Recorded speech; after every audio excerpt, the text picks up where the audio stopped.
Nesta noite nós vamos estudar do verso de número 21 ao verso de número 41. Um tio de Sabrina estava em nossa casa para visitar meu sogro. E pensando em agradar, eu lhe mostrei as iguanas que moram praticamente no nosso quintal. Ele olhou para as árvores, tentou por alguns instantes, mas logo desistiu dizendo: Renan, a tarefa é muito difícil. As iguanas se camuflam. Eu pensei comigo mesmo, eu sei.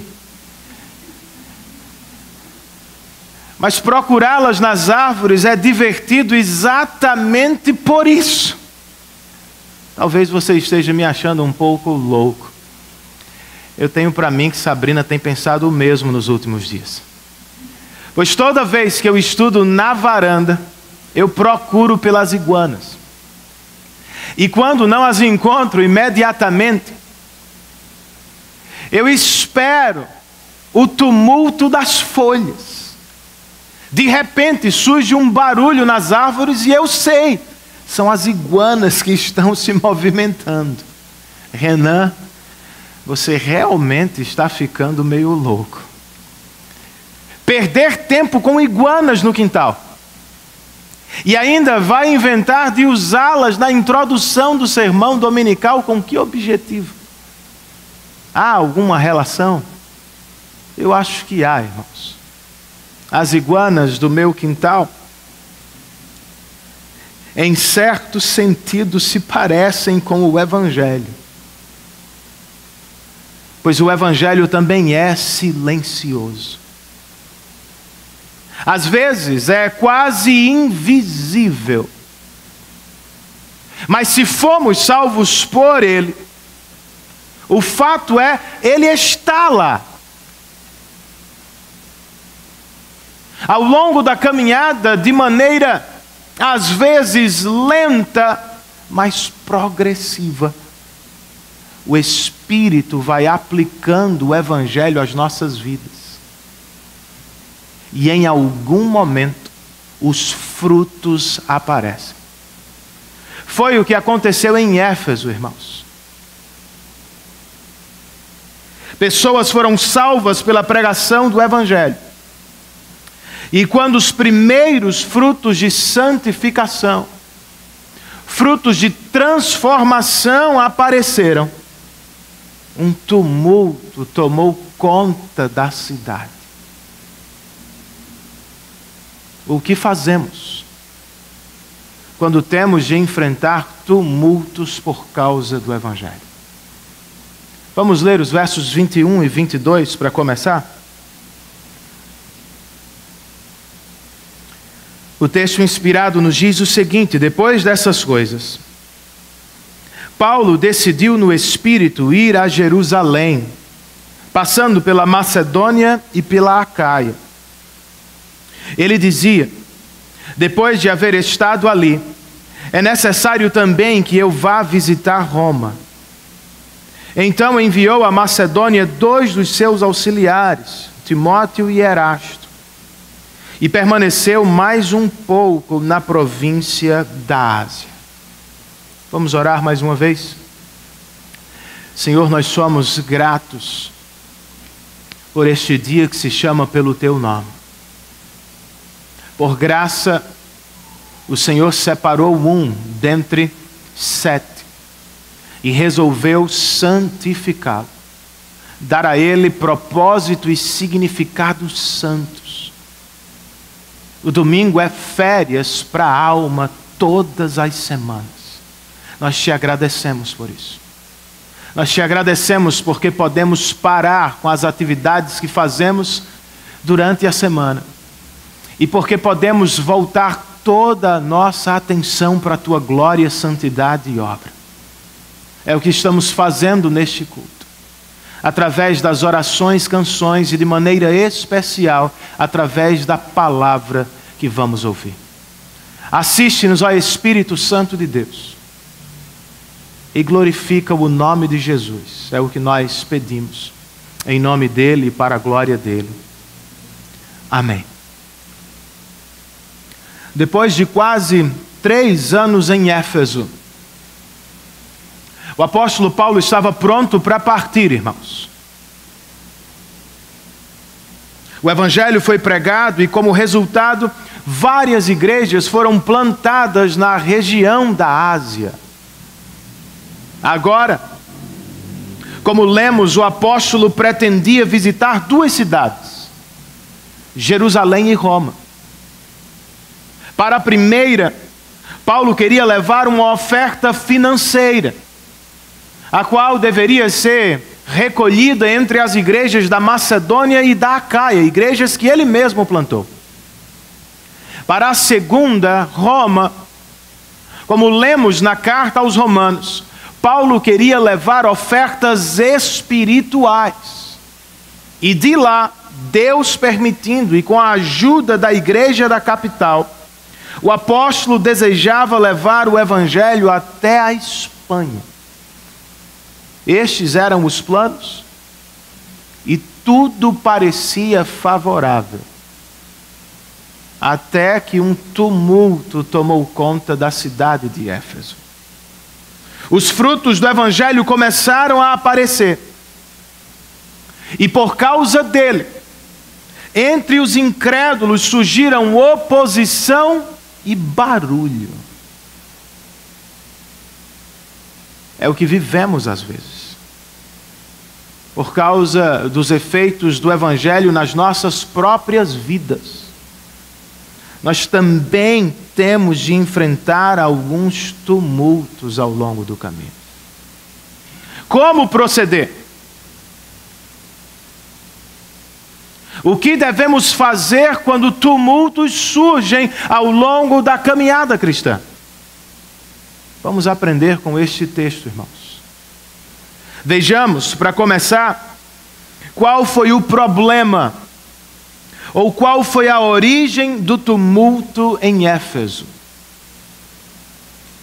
Naquele tempo, verso de número 23, houve um grande tumulto por causa do caminho. Percebam, não foram os cristãos que deram início ao tumulto. Como veremos, foram os não cristãos. No entanto, o texto sagrado nos diz aqui que o tumulto nasceu por causa do caminho cristão. Em outras palavras, o caminho cristão colidiu com os caminhos não cristãos da cidade de Éfeso, resultando, promovendo tumultos por causa do caminho cristão. Verso de número 24. Um ourives chamado Demétrio, que fazia miniaturas de prata do templo de Ártemis e que dava muito lucro aos artífices, reuniu-os com os trabalhadores dessa profissão e disse: Senhores, vocês sabem que temos uma boa fonte de lucro nesta atividade, e estão vendo e ouvindo como este indivíduo, Paulo, está convencendo e desviando grande número de pessoas aqui em Éfeso e em quase toda a província da Ásia.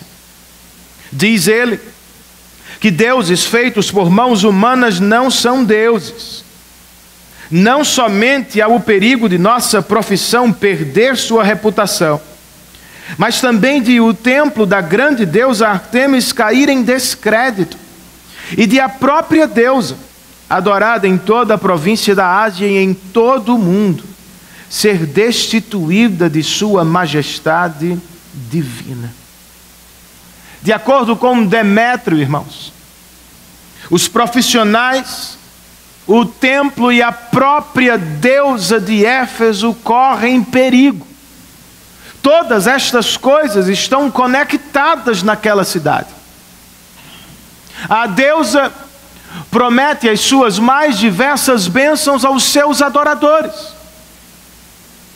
O templo, uma das 7 maravilhas da época, atraía centenas de turistas ao longo do ano, além de funcionar como um banco de investimento para os cidadãos da região.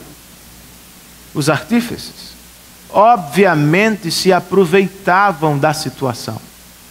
Ganhavam dinheiro, vendendo miniaturas, réplicas, objetos supostamente sagrados. Tudo isso está agora ameaçado, irmãos. Por quê? Nas palavras do próprio líder sindical, Paulo está desviando pessoas da idolatria. Como consequência da pregação do apóstolo, os efésios que nasceram de novo estão abandonando os seus velhos caminhos. E pouco a pouco, pela influência do Evangelho e sob o poder do Espírito, eles estão assumindo o novo caminho, o caminho cristão. Eu lhe pergunto, foi o que você viveu também? Nossa vida, amigos, por causa do Evangelho, realmente mudou de rumo. Você que era um consumista desenfreado, deixou de ser. Você que vivia para os prazeres deste mundo, dependendo deles, como se fossem a sua vida, você já os abandonou. Você que era um chato com quem as pessoas tinham dificuldade de se relacionar, você mudou de verdade. E infelizmente, muitos crentes só levantaram as mãos perante um apelo emocional. Os mesmos nem sempre se curvam totalmente ao senhorio de Cristo. Muitos crentes entraram no rol de membros das igrejas, mas infelizmente nunca entraram no caminho do arrependimento, na avenida da transformação. A prova, irmãos, do que eu falo, suas vidas são as mesmas. Eles são os mesmos. Eles são idênticos. São iguais aos outros, às outras pessoas com quem vivem. Este é você, meu amigo. Minha oração nesta noite é que de verdade você seja alcançado pelo Evangelho. Como posso ter certeza, Renan, que fui alcançado? Como posso saber que estou sendo alvo do Evangelho? Transformação. Alguns irmãos nossos não poderiam articular o Evangelho tão bem. Talvez não conheçam a doutrina reformada como você. Mas é inegável que sejam cristãos. E não é pelo tanto de conhecimento que têm. É pela vida transformada que evidenciam. Eu e vocês precisamos ter vidas transformadas para a glória de Deus, irmãos. O Evangelho que nos alcança, como aconteceu na cidade de Éfeso, é o Evangelho que nos transforma, nos libertando das falsas adorações e nos liberando para conhecer e amar o Deus verdadeiro. Se é o que você não tem vivido, mesmo se chamando e se apresentando como crente, meu conselho nesta noite é: se arrependa de novo dos seus velhos caminhos e se aproprie do novo e vivo caminho que Cristo abriu para você na cruz do Calvário. Pois verdadeira vida, alegria duradoura, não se acham na adoração dos falsos deuses modernos. O que precisamos está em Deus e na comunhão com Ele. Mas se é o que você tem vivido, se é o que já vivemos como igreja, o que vem depois, irmãos? A verdadeira conversão sempre promove alguma transformação social. Alguns cristãos estão confusos. Qual é a missão da igreja? Cada igreja nos nossos dias parece ter uma. Uns vão dizer: a nossa missão é ser relevante, é ganhar a atenção dos não cristãos. Nós precisamos ser vistos como boas pessoas. Outros vão dizer: nossa missão é causar, é promover profundas transformações sociais. Foi o que Jesus nos disse, irmãos. As palavras que ficaram conhecidas como a grande comissão. O Senhor Jesus definiu nossa missão, nos dizendo que devemos fazer discípulos de todas as nações, batizando-os em nome do Pai, do Filho e do Espírito Santo, e depois ensinando-os a guardar e obedecer a tudo o que Ele nos ordenou. Nossa missão, portanto, é pregar o Evangelho, incluir os novos convertidos na família de Jesus, e depois, pelo restante de tempo que temos juntos, é discipulá-los, ensiná-los a obedecer a Cristo em todas as áreas da vida. E a transformação social, Renan? Irmãos, como aconteceu em Éfeso, ela será uma consequência, desdobramento do Evangelho. Pelo poder do Evangelho, cristãos abandonam velhos e terríveis vícios e assumem novos compromissos éticos e morais para a glória de Deus. É o poder do Evangelho que promove isso, irmãos. O que aconteceria se vivêssemos assim de fato? Tumultos. E você não deveria ficar surpreso com isso. Foi o que aconteceu antes no livro de Atos. É o que vai acontecer depois. É o que tem acontecido sempre que a igreja vive o caminho cristão para a glória de Deus.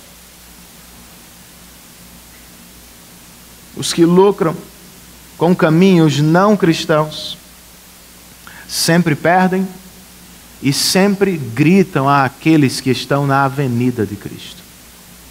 Não deveria ser surpresa. O que me surpreende, irmãos, é a ausência de tumulto no mundo. Por que as pessoas já não se incomodam mais com o nosso cristianismo? Eu tenho para mim que é porque nós somos iguais a todos os outros. Deveríamos promover algum impacto sobre a sociedade, trazer alguma confrontação à nossa cultura, mas não é o que fazemos. Comumente nós assumimos o estilo de vida não cristão. Temos os mesmos objetivos, funcionamos pelos mesmos princípios, comemos, trabalhamos, viajamos, casamos do mesmo jeito. Não há muita diferença. Por isso recebemos tantas tapinhas nas costas. Se esta é a nossa vida, irmãos, Que o Senhor tenha misericórdia de nós nesta noite. E que Ele promova em nosso meio verdadeiro arrependimento. Que abandonemos os velhos caminhos que entristecem o Espírito. E que outra vez voltemos para os caminhos que glorificam a Deus. Foi por causa do caminho cristão que Éfeso entrou em tumulto. Agora, quais foram as reações apresentadas pelas pessoas que estavam ali? O que temos entre o verso 28 e o verso 34 é um contraste. Uma comparação entre a postura da multidão e a de Paulo. Primeiro, versos 28 e 29, Lucas nos diz que ao ouvirem isso, eles ficaram furiosos e começaram a gritar: grande é a Ártemis dos Efésios. Em pouco tempo a cidade toda estava em tumulto.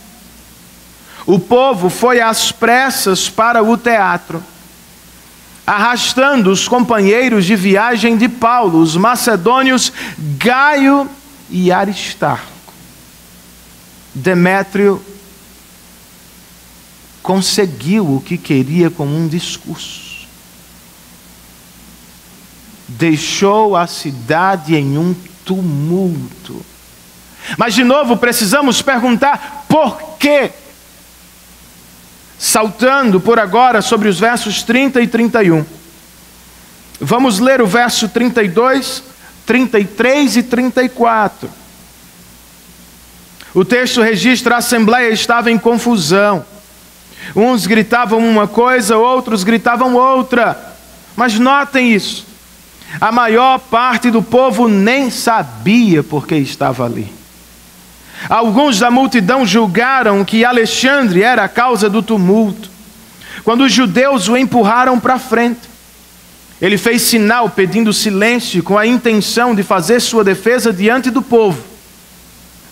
Mas quando ficaram sabendo que ele era judeu, todos gritaram a uma só voz durante cerca de 2 horas: grande é a Ártemis dos Efésios. Muitos nem sabiam por que estavam ali. Mesmo assim, gritaram por quase 2 horas. Como nota o Dr. John Stott, comentando o texto, esta sessão começa e termina com os gritos histéricos dos efésios. E em última análise, é a única coisa que o paganismo pode fazer contra Paulo: gritar até ficar rouco. Mas e Paulo, irmãos? Como reagiu diante do tumulto de Éfeso? Versos de número 30 e 31, Lucas nos diz que Paulo queria apresentar-se à multidão, mas os discípulos não o permitiram. Alguns amigos de Paulo, dentre as autoridades da província, chegaram a mandar-lhe um recado, pedindo-lhe que não se arriscasse a ir ao teatro. A multidão estava agitada, confusa e por isso gritava sem parar. Paulo, ao contrário, é retratado por Lucas aqui como um homem corajoso, calmo e lúcido.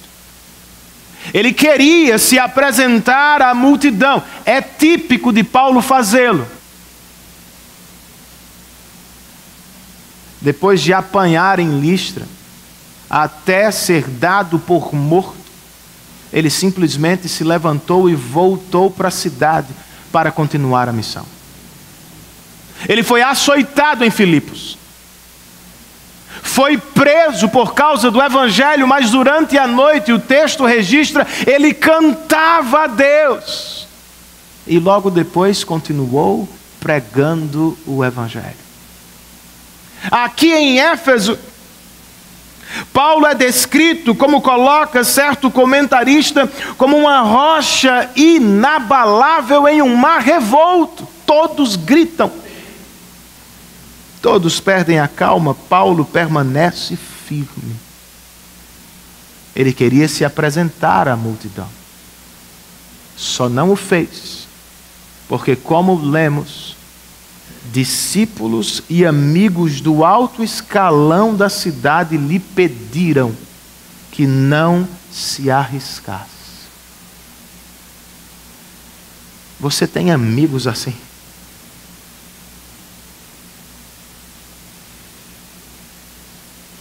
Paulo queria se apresentar porque talvez pensasse que assim resolveria a situação. Seus amigos, porém, lhe disseram: Paulo, este não é o melhor caminho. Alguém lhe parou, lhe abriu os olhos, lhe segurou o ímpeto. De novo eu lhe pergunto, você tem amigos assim? Você tem amigos com quem conversar, irmãos com quem repartir a vida? Pessoas que podem abrir-lhe os olhos para algo que você não está vendo com clareza.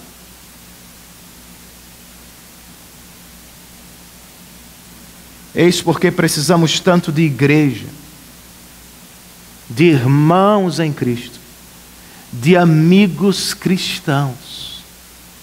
Eles nos ajudam a ver, nos ajudam a crescer, irmãos. Se você esqueceu, me permita, nós ainda não somos cristãos glorificados. Do lado de cá, ainda somos limitados, habitados por uma natureza terrena e caída. Somos salvos, mas imperfeitos. Fomos declarados santos em Cristo, mas ainda estamos no processo da santificação. Por isso, todos nós precisamos de ajuda, de algum aconselhamento, de algum socorro durante a caminhada. Mas a pergunta é: você aceita ajuda? Você é humilde o bastante para ouvir e atender conselhos de seus irmãos? O apóstolo podia ter batido no peito, podia ter dito: meus amigos, eu sou um apóstolo, Deus fala diretamente comigo, eu sou grande, eu vou à multidão. Não foi o que fez, irmãos. Em algum momento ele deve ter sido tentado a resolver tudo com as próprias mãos. Só não o fez porque os amigos lhe seguraram.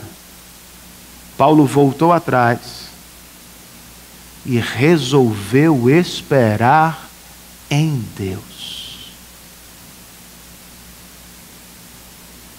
Não é o que muitos de nós poderíamos fazer mais vezes.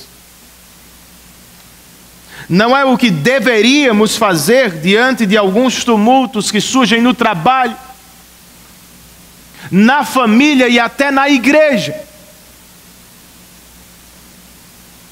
Infelizmente, nem sempre é o que fazemos.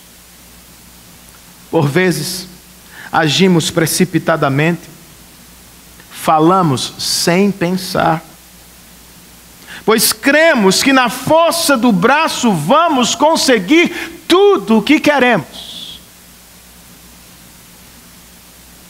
Mas não é o que acontece.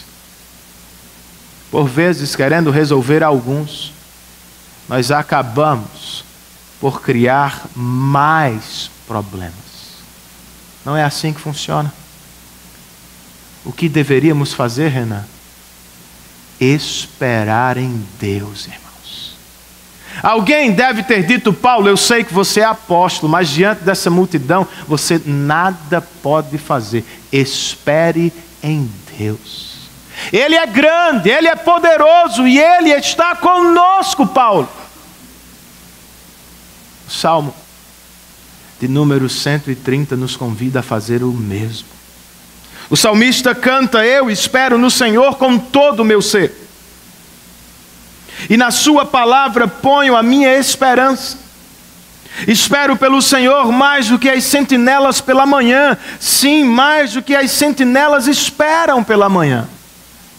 Imediatamente depois ele parece se voltar para a congregação. E ele a exorta. Põe a sua esperança no Senhor, ó Israel. Pois no Senhor há amor leal e plena redenção. Ele próprio salvará o seu povo. É o que precisamos fazer, cristãos. Quando a nossa alma está em tumulto, quando o nosso coração se agita, quando a nossa mente não para de pensar, quando queremos resolver tudo com as próprias mãos, nós precisamos cantar, nós precisamos pregar ao coração. Coração, espera tu no Senhor. Esperar no Senhor, irmãos, é confiar nele. É confiar no seu amor leal, no amor de Deus que não falha. Deus vê o que você está passando. Deus sabe o que eu estou vivendo. E Deus pode resolver o tumulto em que nos encontramos. Esperemos no Senhor. Faça como Paulo nesta noite. Dê um passo para trás. Ponha o pé no freio. Segure a sua língua. E resolva esperar em Deus para a glória dele. Esperar em Deus, irmãos, resulta em descanso para a alma. Todo mundo estava agitado, Paulo tranquilo. A multidão gritava sem saber o que estava falando. Paulo estava em paz. Não é o que queremos? Em meio aos tumultos da vida. Paz é o que recebemos quando esperamos ativamente no Senhor. Escutem a promessa de Isaías. O profeta disse: Tu, Senhor, guardarás em perfeita paz aquele cuja mente está firme em ti, porque em ti ele confia. Onde está a mente deste crente que será guardada em perfeita paz? No Senhor, irmãos. Onde estava a mente de Paulo em meio ao tumulto de Éfeso? No Senhor. Onde deve estar a sua mente durante os tumultos desta vida? No Senhor. Em outras palavras, voltemo-nos dos tumultos da terra para a tranquilidade do céu. Das nossas vãs preocupações para a certeza do cuidado e controle de Deus. Da nossa força e do que achamos que podemos fazer para o abraço do Pai que tudo vê, tudo sabe e tudo faz para o nosso bem e para a própria glória. Foi o que Paulo fez, irmãos. Foi como ele reagiu diante do tumulto. Agora, para terminar, ainda precisamos perguntar qual foi a solução para aquele tumulto. Por incrível que pareça, ela veio de onde menos esperamos. Não foi Paulo que resolveu. Não foi um cristão que trouxe solução. De acordo com Lucas, verso de número 35, foi o escrivão da cidade que acalmou a multidão. Agora, como ele o fez, irmãos? Quais foram os argumentos que ele usou naquele discurso? Primeiramente, verso de número 35 e 36. O escrivão da cidade disse a Efésios: quem não sabe que a cidade de Éfeso é a guardiã do templo da grande Ártemis e da sua imagem que caiu do céu. Portanto, visto que esses fatos são inegáveis, acalmem-se e não faça nada precipitadamente.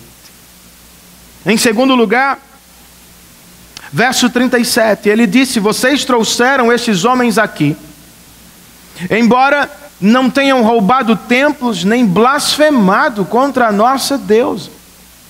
Terceiro argumento, verso 38 e verso 39. Se Demétrio e seus companheiros de profissão têm alguma queixa contra alguém, os tribunais estão abertos e há procônsules. Eles que apresentem suas queixas ali. Se há mais alguma coisa que desejam apresentar, isso será decidido em assembleia conforme a lei. Por último, verso 40. Da maneira como está, corremos o perigo de sermos acusados de perturbar a ordem pública por causa dos acontecimentos de hoje. Nesse caso, não seríamos capazes de justificar este tumulto, visto que não há razão para tal. Ártemis vai continuar sendo Ártemis. Os cristãos nada fizeram. Se Demétrio quer processá-los, que ele procure os meios legais. E vocês, Efésios, tratem de resolver a questão agora, senão vocês serão os culpados por este tumulto. Este é o resumo do discurso do escrivão. E tendo dito isto, verso 41, ele encerrou a assembleia, ou terminou o tumulto de Éfeso. Agora, antes de partir para considerações práticas, o que será que Lucas quer com este episódio, irmãos? Qual é o propósito do registro? De novo, eu cito o Dr. John Stott, que escreve: Lucas quer mostrar aos seus leitores que Roma não tem acusação contra o cristianismo. Em Corinto, o procônsul nada viu em Paulo para condená-lo. E em Éfeso, o escrivão deixou claro que Gaio e Aristarco eram inocentes. O registro tem propósitos apologéticos. Roma não tem por que se preocupar com os cristãos. Estes, por sua vez, também não precisam se preocupar demais com os tumultos da vida. A igreja de Cristo vai seguir crescendo, sob a mão poderosa de Deus e para a glória do nome de Cristo Jesus. Você crê? Mas qual é a nossa parte? Se queremos aprender com este texto, irmãos, nós precisamos dar ouvidos ao que o escrivão diz dos nossos irmãos. Primeiro ele disse: os cristãos nem roubaram os templos, nem difamaram a nossa deusa. Mais tarde, ao final de seu discurso, ele diz que não foram os cristãos, foram os próprios efésios que perturbaram a ordem pública. Eu estou falando de testemunho, irmãos. Como igreja, o que precisa ficar claro para o mundo é: o cristianismo não é um movimento político revolucionário. Nosso objetivo não é promover desordem ou derrubar governos. Jesus e Paulo nos ensinaram a respeitar e honrar as autoridades. E este último, sob inspiração do Espírito, disse que devemos orar pelas autoridades. Muito facilmente nós falamos delas. Mas será que, como mandam as Escrituras, nós oramos por elas? E será que não estamos enganados, cristãos? Alguns crentes demonizam as autoridades estabelecidas. Outros as idolatram, como se fossem a nossa grande salvação.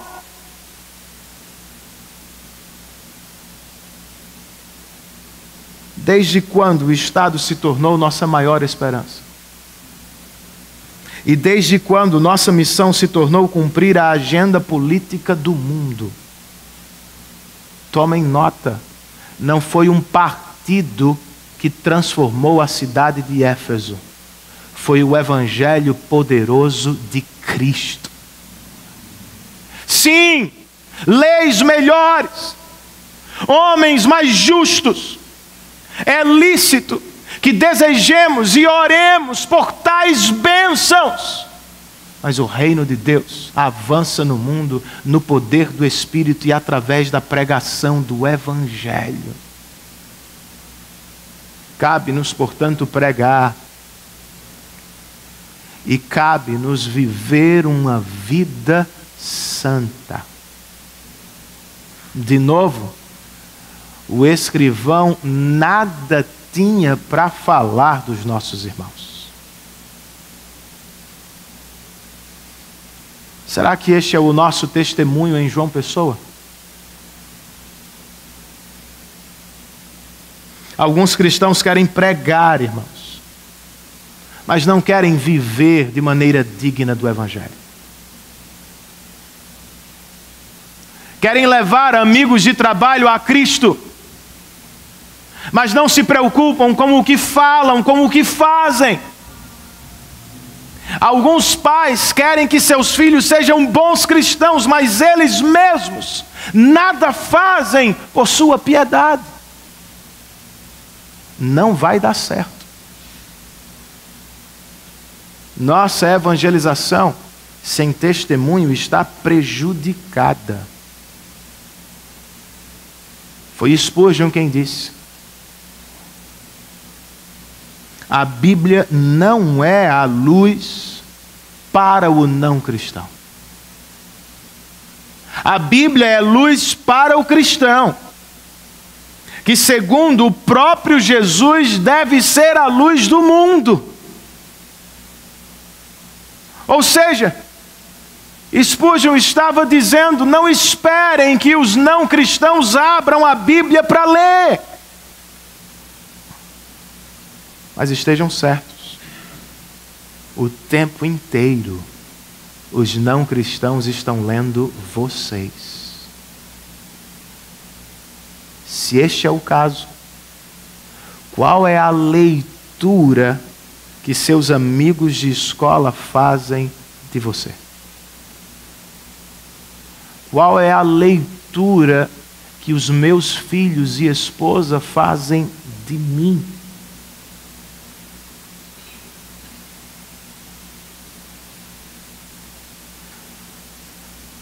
Nós precisamos, irmãos, orar pelas autoridades, pregar o Evangelho para a salvação dos perdidos, edificar uma igreja saudável para a glória de Deus e viver de maneira digna do Evangelho. Reverendo Paulo Anglada disse que estas são as maiores contribuições que podemos dar ao mundo. Mas e a oposição, Renan? A igreja vai seguir crescendo? Irmãos, mesmo que Satanás, tentando nos parar, mude as estratégias, o Evangelho de Cristo vai triunfar para a glória de Deus. Ora, o Senhor vai nos proteger, enviando-nos, como lemos no Salmo, anjos para nos guardar. Foi o que ele fez com Pedro. Ora, o Senhor vai nos proteger através de um escrivão ímpio. Mas a verdade bíblica permanece a mesma nos dois casos. Deus guarda. Deus protege. A mão invisível do Senhor não se apartará das nossas vidas. Mas e os meus tumultos, Renan? Lembre-se, meu irmão, do maior de todos eles. O Senhor resolveu o maior dos tumultos na cruz do Calvário. Você se lembra? Eu e vocês, por nossos próprios pecados, éramos inimigos de Deus. E deveríamos ser condenados ao tumulto eterno do inferno. É justo que Deus o faça. Mas por graça e em amor, o justo juiz enviou ao mundo o seu único e perfeito Filho, que de maneira voluntária, livre e sem carregar culpa alguma nos ombros, entregou-se no Calvário, tomando o nosso lugar e recebendo de uma vez por todas todos os tumultos infernais que deveriam cair sobre nós. Por causa da morte substitutiva de Cristo e de sua ressurreição, nós fomos poupados do tumulto do inferno. Usando a lógica de Paulo aos Romanos, se ele nos livrou do maior dos tumultos, por que não nos guardará em todos os outros infinitamente menores? Mas Renan, eu não estou vendo. Não há nada de muito especial acontecendo. Meu irmão. Você não precisa ver. Você precisa confiar. A mão invisível de Deus está trabalhando de maneira especial para cuidar de seu povo sempre. Agora, o socorro dele, às vezes, vem de onde menos esperamos. Mas ele vem. E nós o louvamos por isso. Voltando à história da introdução, irmãos.